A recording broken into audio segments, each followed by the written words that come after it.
59절에서 71절까지의 말씀입니다.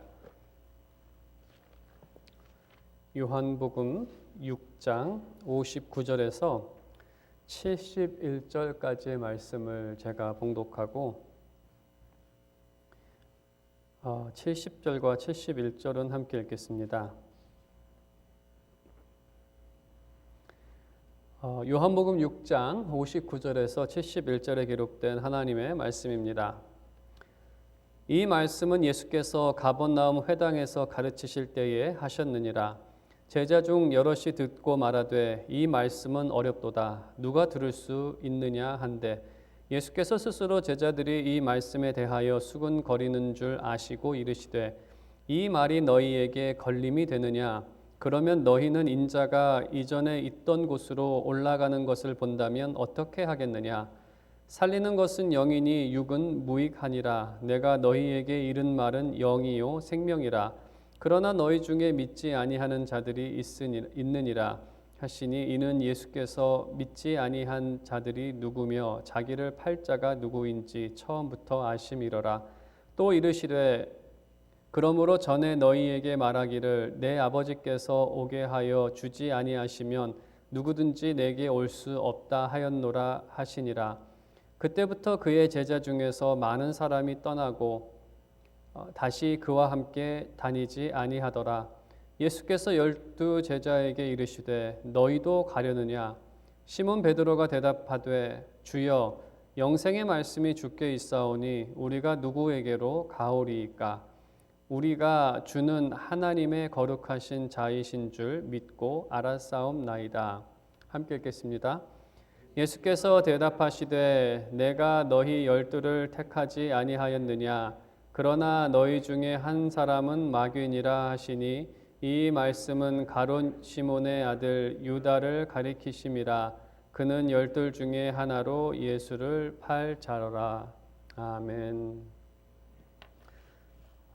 네, 오늘은 본문의 말씀을 가지고 쉽지만 어려운 복음이라는 제목으로 하나님의 말씀 증거하도록 하겠습니다. 쉽지만 어렵다, 역설적인 문장인데 먼저 그 의미를 설명을 해드리겠습니다. 전에 여러분도 잘 아시겠지만 세계적으로 유명한 그림 중에 그 모나리자라는 그림이 있습니다. 여러분도 어떤 그림인지 아실 것입니다. 이 명화 모나리자를 재해석한 글을 좀 한 10년 전에 접한 적이 있습니다. 그 글은 그 모나리자를 이렇게 해석하고 있습니다. 그 글에서 다빈치는 동성애자이고 모나리자는 자신의 모습을 여성으로 상상하여 그린 그림이다. 그래서 다빈치는 여성화된 자신의 모습을 보며 미소를 지었다고 그렇게 모나리자를 해석합니다. 21세기 아주 동성애적 해석으로 그 모나리자를 해석했는데 참 난해한 해석입니다. 이것이 그 논리적으로 이해가 어렵다는 것이 아닙니다. 이 사람이 주장하고자 하는 말이 무슨 말인지는 압니다. 하지만 이것이 난해한 이유는 받아들이기가 어렵다는 의미입니다. 왜냐하면 우리는 모나리자를 생각했을 때 늘 자신이 사랑하는 사람이 자신을 향해서 미소를 짓는 그러한 것을 생각을 했지 자기 자신을 그렸다라고는 생각한 적이 없기 때문에 우리의 생각을 완전히 뒤바꿔 놓는 해석이기 때문에 이 해석을 난해하다고 부를 수 있습니다. 그래서 이 해석이 힘든 이유는 이해가 힘든 것이 아니라 이해는 쉽지만 받아들이기 어렵기 때문에 이 해석이 난해한 것입니다. 쉽지만 어렵다라는 복음의 의미도 복음이 이해하기가 어려운 것은 아닙니다. 하지만 받아들이기 어렵기 때문에 이 참된 복음을 전파하거나 또 이것을 받아들이는 것을 무척 어렵게 생각합니다. 그러면 먼저 이 받아들이기 어렵다는 의미가 어떠한 의미인지를 본문을 통해서 우리가 함께 살펴보도록 하겠습니다. 예수님께서 6장의 말씀, 우리가 거의 한 달 동안 6장의 말씀을 6장의 말씀을 통해서 예수님의 가르침을 함께 나누었습니다. 이것은 예수님께서 회당에서 가르치신 내용입니다. 그리고 60절에 보게 되면 제자들의 반응이 기록이 되어 있습니다. 60절에서 말하는 제자는 12 제자를 의미하는 것이 아니라 예수님을 선생님으로 생각하고 따랐던 사람들입니다. 그 사람들은 회당까지 와서 예수님의 가르침을 받았던 사람들입니다. 그들은 예수님의 가르침이 어렵다라고 말합니다. 여기서 어렵다라는 것은 이해하기 어렵다는 말이 아니라 받아들이기 어렵다라는 의미입니다. 그 이유는 당시 사람들이 생각했던 그 종교나 또 이 유대교에 대한 또 메시아에 대한 생각과는 정반대였기 때문에 받아들이기 어려웠습니다. 먼저 그들이 생각했던 메시아는 로마로부터 이스라엘을 자유케 하는 그러한 독립투사였고 또 물질적으로 풍요한 것을 주시는 분으로 생각을 했습니다. 그래서 우리가 이 땅에서 잘 먹고 잘 살게 되겠다라는 소망, 또 그러한 것을 갖다 주실 분으로 생각을 했지만 예수님께서 주신다는 것은 그 하늘의 떡, 더 나아가서 자신의 살과 피를 먹으면 그것을 얻게 된다라는 그러한 가르침을 주었을 때에 자신들이 생각했던 그 풍요와는 전혀 다른, 더 나아가서 자신이 모세보다 더 위대한 분이라고 간접적으로 말씀을 하고 계시고 또 더 나아가서 자기 자신이 하나님이라고, 하나님과 같은 사람이라고 지금 그들에게 말하고 있습니다. 이것은 이해하기가 힘든 것은 아닙니다. 하지만 받아들이기가 어려운 것은 그들이 생각했을 때 예수님은 가난한 목수의 아들이기 때문에 하나님으로 인정할 수도 없고 또 메시아라면 그가 주실 것이 어떤 풍요나 자유 이러한 것들인데 자신의 살과 피를 준다고 했을 때에는 전혀 인정할 수 없는, 받아들일 수 없는, 더 나아가서 이것을 상당히 불쾌하게 생각했습니다. 하나님에 대한 모독이라고 생각을 했던 것입니다. 우리가 이러한 그 시대 사람들의 그 모습을 생각할 때 오늘날에도 이 비슷한 이유에서 참된 복음은 잘 받아들여지지 않습니다. 조금의 그 이유는 차이가 있지만 그 받아들여지지 않는 이유는 좀 비슷합니다. 왜냐하면 자신들이 갖고 있었던 생각과는 다르기 때문에 이 세상 사람들이 그 종교를 찾는 이유는 무언가를 얻기 위해서 종교를 찾습니다. 만일에 종교를 시장으로 비유해서 그러니까 물건을 사고 파는 시장으로 비유해서 생각을 한다면 종교를 찾는, 구하는 구도자가 묻는 첫 질문은 이 종교는 무엇을 팝니까? 그게 첫 질문입니다. 무엇을 해줄 수 있습니까? 그리고 이 오랫동안 종교가 가장 잘 팔리는 물건이라고 한다면 그것은 출세와 건강입니다. 그것을 3,000년, 4,000년 동안 가장 종교가 잘 팔았던 것은 출세와 건강입니다. 우리는 이러한 것을 팔고 있습니다. 그리고 이 시대는 더 많은 것이 상품화되었습니다. 외로운 사람에게 친교를, 그리고 정치적으로 색깔에 맞는 사람들의 연대를 만들어주기도 하고 또 다양한 종교적 체험, 영적 체험을 주기도 합니다. 이것을 하면은 평안이 임하고 하늘로부터 무언가가 떨어지고 마음에 뭐가 있고 하는 이러한 다양한 것들을 종교라는 시장에서 팔고 있습니다. 그래서 종교라는 시장에서 구매자를 모으기 위해 다양한 것을 상품화하기도 하지만 때로는 교회도 복음 그 외에 다양한 것들을 상품화해서 출세와 건강을 상품화하기도 하고 전에 시카고에 이러한 교회가 있었습니다. 교회 이름을 딱 들으면 여러분이 뭐를 하는 교회인지 알 거라고 생각이 듭니다. 그 교회 이름은 그리운 고향교회. 그게 교회의 이름이었습니다. 외로운 이민자들을 위해서 거기서 제공하는 것은 친교, 외로움을 달래주는 것. 그럼 그것을 구입하기 위해서 무엇을 지불해야 합니까? 대표적인 것은 교육, 훈련, 다른 종교에서는 돌을 닦는 것, 이것을 해야 한다고 하기도 하고 또 헌신, 연보, 헌금 이러한 것을 해야 한다고 하는.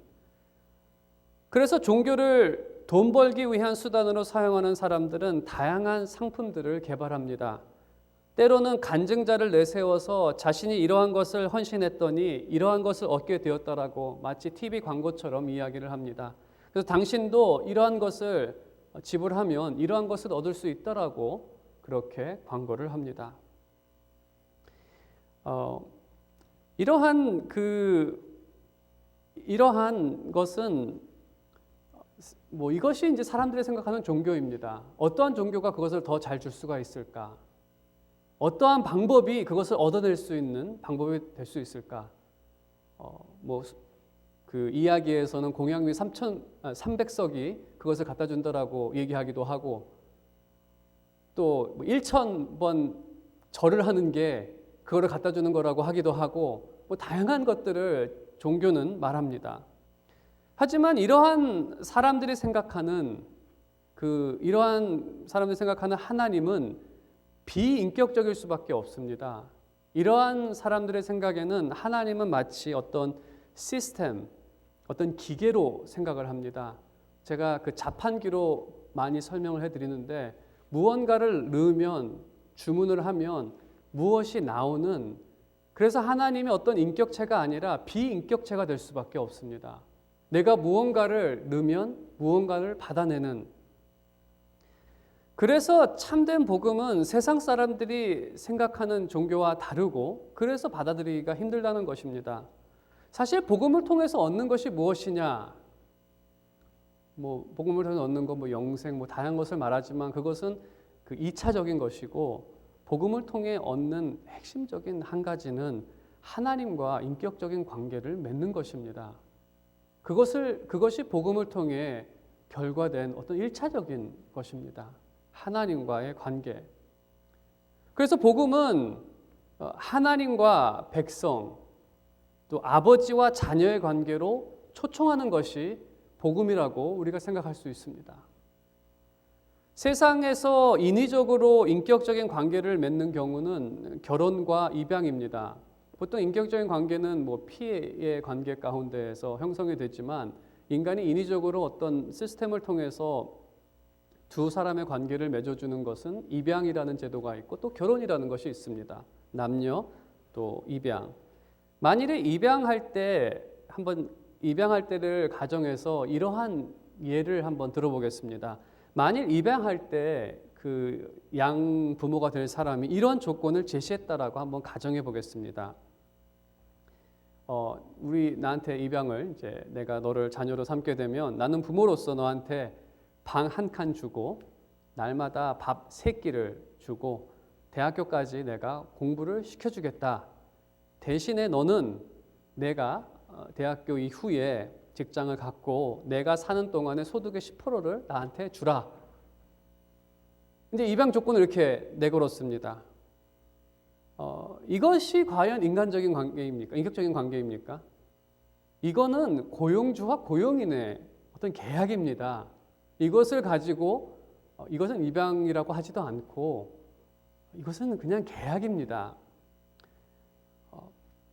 입양이라는 것은 양 자녀를 나의 자녀처럼 여기는 것이고, 필요하다면 나의 모든 것을 헌신하겠다라는 헌신이 포함되어 있습니다. 그리고 양자가 될 사람은 그 양 부모를 나의 부모님으로 인정하고 공경할 것을 약속합니다. 이것은 자발적으로 맺는 관계이고, 그 사람을 통해서 무엇을 얻고자 이것을 성립하는 관계도 아닙니다. 그래서 사랑의 관계라고 하고, 억압이 아니라 자발적으로 자유롭게 맺어진 관계입니다. 복음도 이러한 사랑의 관계로의 초청입니다. 하나님과 우리가 부모와 자녀와 같은 사랑의 관계를 맺는 것입니다. 예수님은 이 둘의 관계를 연결하기 위해 자신의 살과 피를 내어 놓은 것이고, 그래서 예수님을 우리는 중보자라고 부릅니다. 그래서 예수님께서는 성부 하나님께로 가는 유일한 길이 되었다는 것입니다. 세상 사람들이 생각하는 것처럼, 그 종교처럼 복음이 주고받는 것이 아닙니다. 내가 신앙을 줄 테니, 나의 무언가를 줄 테니 하나님이 나에게 무엇을 준다라는 그러한 개념에서 복음을 생각한다면 참된 복음에서 떠날 수밖에, 그건 참된 복음이 아닙니다. 하지만 사람들은 이 종교에 대한 개념이 있기 때문에 하나님과 나의 관계를 생각할 때마다 그러한 기계적인 생각 가운데에서 하나님을 생각합니다. 그래서 복음이 쉽게 받아들여지지 않습니다. 왜냐하면 복음이 요구하는 것, 만일에 복음이 요구하는 것이 있다라고 한다면 모든 것입니다.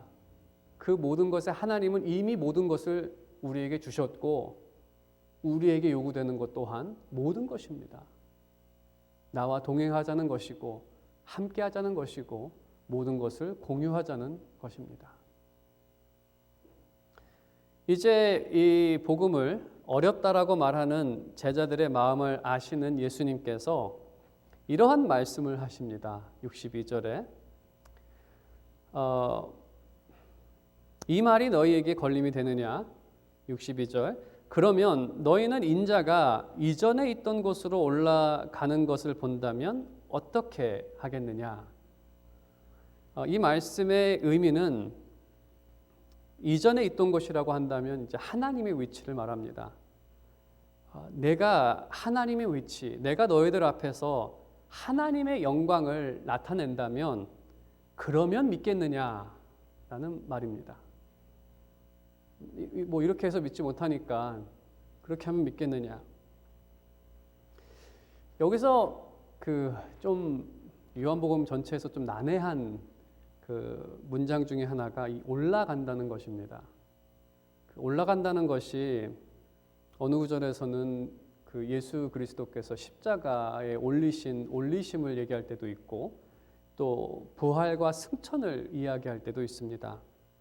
하지만 전체적으로 본다면은 여기서 올라간다는 것은 죽음, 부활, 승천 모두를 포함하고 있습니다.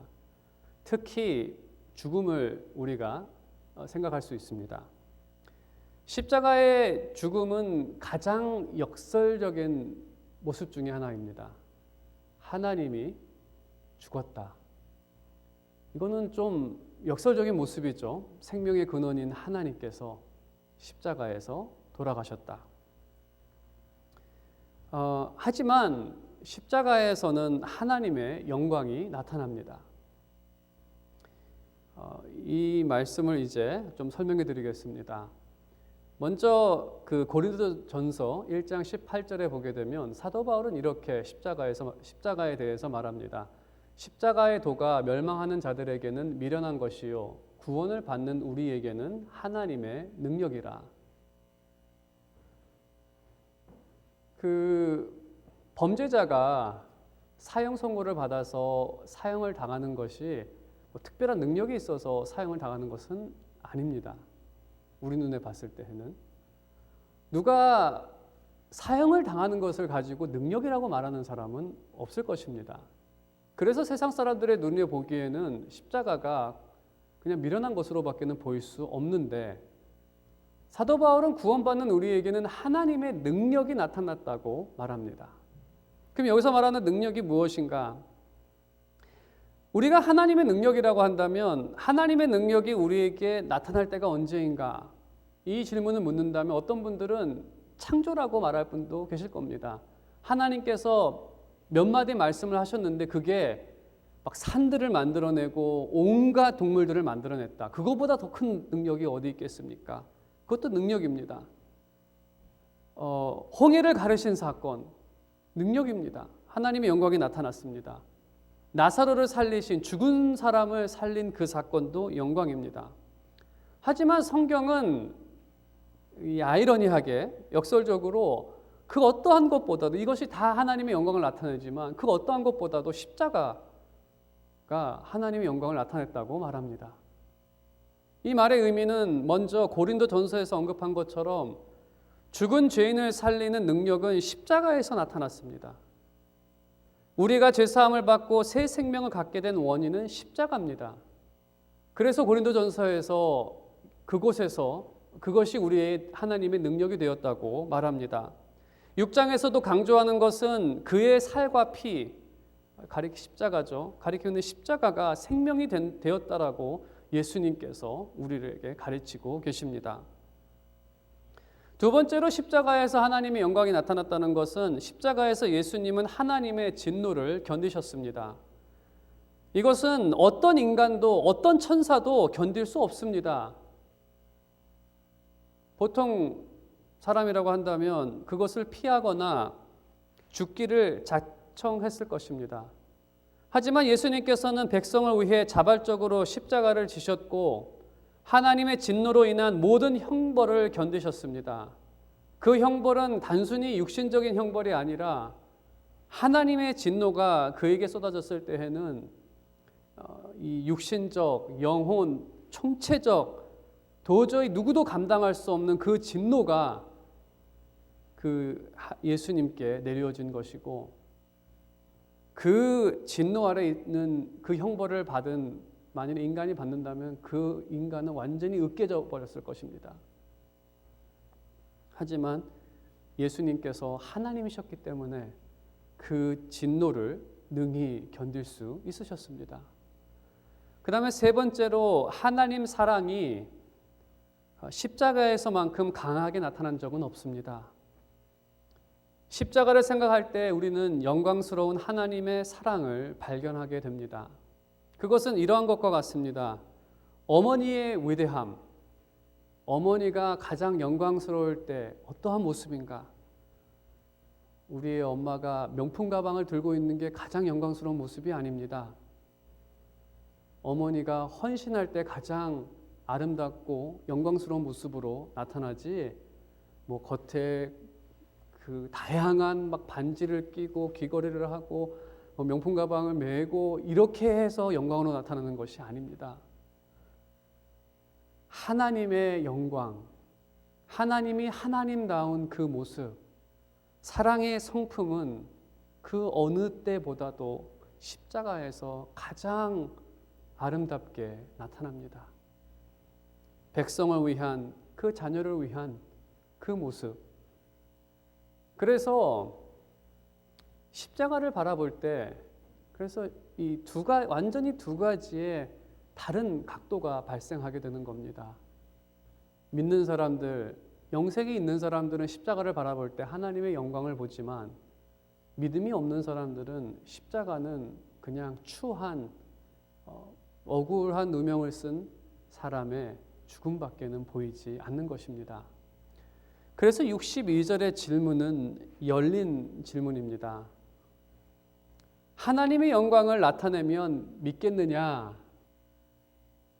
그것이 이제 예스일 수도 있고 노일 수도 있는 이 열린 질문이라는 겁니다. 어떤 이들은 그 영광을 보고 믿고 6장의 이 모든 말씀이 다 이해를 했지만 믿지 못하는 사람은 그 영광을 보고 알면서도 6장의 내용이 무슨 내용인지 십자가가 무슨 의미인지 둘 다 모르게 되는 그러한 일이 나타나게 되는 것이죠. 그래서 십자가는 더 큰 걸림돌이 되었습니다. 자신이 원하는 것은 이 땅의 풍요였고 이 땅의 풍요를 얻기 위해서 그들에게 십자가는 아무런 쓸모가 없었습니다. 십자가를 영광으로 보지 못하고 가장 수치스러운 모습으로 생각하는 것이 바로 이것을 난해하게 생각했던 사람들의 모습입니다. 그들은 예수님께서 먹을 것을 주시기 위해 오병이어를 일으키는 것만을 하나님의 영광으로 생각을 했었고 또 나사로를 살리신 것만을 영광으로 생각을 했습니다.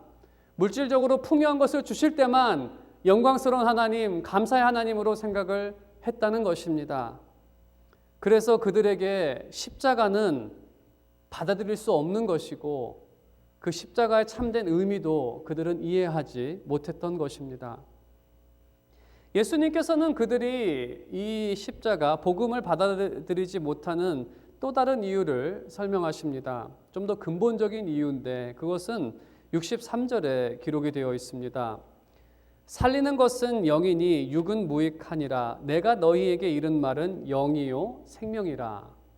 이 말씀의 의미는 예수님의 가르침, 그들에게 준 것은 영적인 것이고 생명입니다. 맞죠?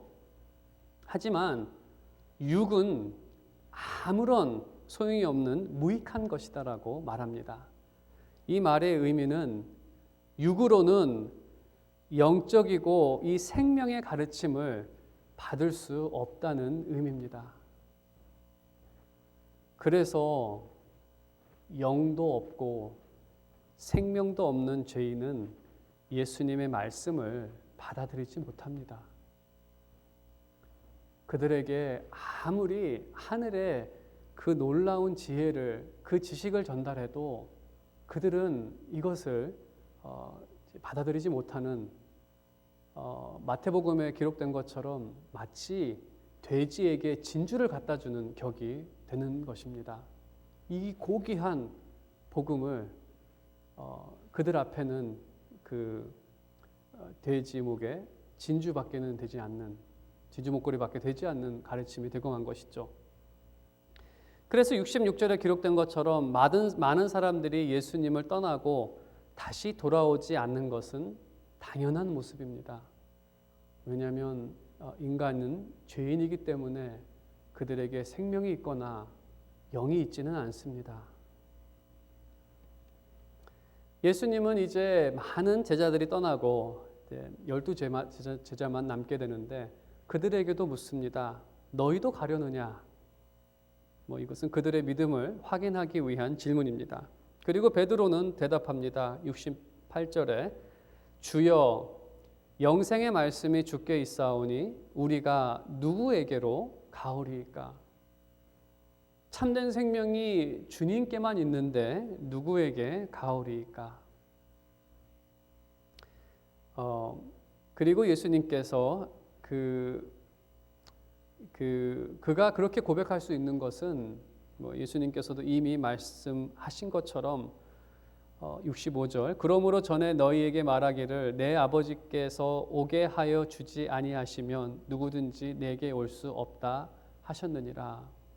이 말씀에 비추어 보게 된다면 베드로가 떠나지 않고 주님을 따를 수 있었던 이유는 하나님께서 그를 인도해 주셨기 때문에. 정리하면 이렇습니다. 죄인이 복음을 거부하는 것은 너무나 당연합니다. 놀랄 일이 아닙니다. 왜냐하면 그들에게는 영도 없고 생명도 없기 때문에 그래서 그 복음을 받아들이지 못합니다. 하지만 어떤 이들에게는, 베드로와 같은 사람들에게는 이 복음의 말씀을 믿겨지고 예수님이 나를 위하여 새 생명을 주셨다는 것, 내가 하나님의 자녀가 되었다는 것, 내 인생 가운데 하나님께서 동행하시고 영원히 함께하겠다는 이 모든 것들이 너무나 자연스럽게 받아지고 6장의 말씀이 그냥 자연스럽게 받아지는 이유는 하나님께서 그 영혼을 인도하셨고 그에게 성령을 주셔서 새롭게 태어나게 하셨고 그에게 새 생명이 있기 때문입니다. 우리에게 영이 있고 생명이 있고 하나님께서 우리를 인도해 주셨기 때문에 우리에게는 이러한 믿음이 있는 것입니다. 그래서 믿음이라는 것, 믿음을 간단하게 제가 처음에 이 가르침을 받아들이는 겁니다. 이 믿음은 인간에게 불가능한 일입니다. 육은 무익합니다. 아무리 돌을 닦아도 이것을 믿을 수 없는, 그래서 믿음은 기적입니다. 믿는 자는 이 기적을 맛본 사람들이고 하나님의 축복을 얻은 사람들입니다. 그리고 마지막으로 70절과 71절에 12제자 중에는 참된 믿음이 없었던 제자 한 명이 있었습니다. 이러한 언급을 주시는 이유는 신자들에게 두려움을 주기 위한 목적이 아니라 단지 제자라고 또 성도라고 말하는 사람들 중에는 복음을 세상 종교처럼 생각하는 사람들이 있다는 것, 참된 복음을 받아들이지 못하는 사람도 있다는 것을 알리기 위해서입니다. 그들은 영도 생명도 없기 때문에 십자가의 참된 의미를 알지 못하고 그래서 그저 현 세상의 풍요를 따르는 사람들, 더 나아가 참된 복음을 변질시키는 사람들입니다. 마지막 이 두 구절을 우리에게 준 것은 주여 주여 하는 자마다 다 생명이 있는 것이 아니고 또 아무리 헌신해서 주를 따른다 하더라도 그 사람이 생명이 있는 것이 아니라는 것을 알리기 위해서 우리에게 말하고 있습니다. 교회의 가르침은 지난 2000년 교회 역사 동안 한 번도 변한 적은 없습니다. 시대에 맞게 그 복음을 변질시키려는 많은 시도들은 있어 왔습니다. 하지만 복음의 말씀은 여전히 우리 가운데 있습니다. 또한 우리가 하나님께 감사한 것은 무엇이냐면 하나님께서는 그 변질, 복음의 변질을 막기 위해 주님의 말씀을 기록하셨고 기록되면은 이제 조작할 수가 없게 되는 기록하게 하셨고 오늘도 성령을 통해 이 말씀으로 우리에게 가르치십니다. 더 나아가 영과 생명이 있는 사람들은 오늘도 그 말씀을 듣고 믿음으로 반응하며 그 하나님께 감사하며 축복 가운데 살아갑니다. 제가 진정으로 바라는 것은 여러분이 이미 믿고 있는 그 믿음 가운데 거하며 하나님께서 나의 아버지가 되시고 우리를 위해서 모든 것이라도 헌신하는 이미 헌신하신 그러한 분이라는 것을 여러분이 믿고 이 상황 가운데에서도 하나님을 신뢰하며 살아가는 것입니다. 오늘 말씀의 결론을 맺도록 하겠습니다. 참된 복음이 어려운 이유는 지금까지 생각한 하나님, 종교에 대한 사람들의 생각과 다르기 때문입니다. 복음은 새로운 관계로의 초청입니다. 자녀로서 하나님이 주시는 축복을 받아 누리고 자녀가 부모를 사랑하고 공경하듯이 하나님을 공경하는 것입니다. 이 관계가 가능해진 이유는 십자가를 통해 하나님께 나아갈 수 있는 길이 열렸기 때문입니다. 생명을 얻은 사람은 십자가를 통해 하나님의 영광을 보고 찬양합니다. 반면에 생명이 없는 사람들은 십자가를 어리석은 방법으로 생각합니다. 하나님이 뭐 대단하신 분인데 왜 저런 방법으로 해? 라고까지밖에 생각하지 못하는 수준. 그래서 이 세상 사람들은 십자가를 또 십자가의 복음을 거부합니다. 우리도 한때는 이 세대 사람들처럼 복음을 거부하며 살았습니다. 하지만 오늘 우리가 복음을 듣고 믿을 수 있는 이유는 또 그 하나님의 음성에 우리의 마음이 아멘으로 반응하며 감사할 수 있는 이유는 하나님께서 우리에게 생명과 영을 주셨고 또 우리에게 그 생명이 있기에 이 음성에 반응할 수 있는 것입니다. 우리가 하나님으로부터 얻은 축복 중에 이거보다 더 큰 축복은 없습니다. 이 놀라운 생명을 허락하신 하나님께 늘 감사와 찬양을 드리는 여러분의 삶이 되며 또 우리를 구원한 하나님의 뜻을 따라 살아가는 그러한 여러분의 삶이 되시기를 주님의 이름으로 축원드립니다.